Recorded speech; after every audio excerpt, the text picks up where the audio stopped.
structure. So list is group of data. So in order we have to deal with group of data, we are going to go with list. So in Python, list we are represented with the help of square brackets. And what is the use of list? So in list we can represent any kind of data. Integer, it can be string, it can be float, it can be even list of list, it can be dictionary also. Okay, and duplicates are also allowed in list. Okay, then list is mutable, so we can change the values inside the list. Then insertion order is preserved, so whenever we are going to insert the value, that order is only preserved. Afterward order is going to change.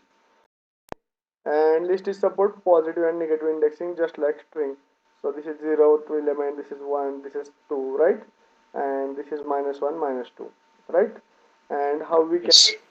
value as a list? L is equal to square bracket or A is equal to list. So in both way we can represent list. Now about tuple.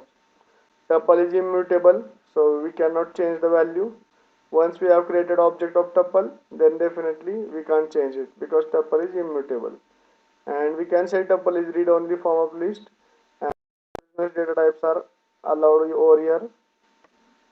And key in dictionary required fixed value. Okay, whenever we are going to see the lock, our locks key, that is also fixed. So the dictionary key should be there also, like this, that it cannot be changed. So tuple is like this, so we can use as a key in dictionary.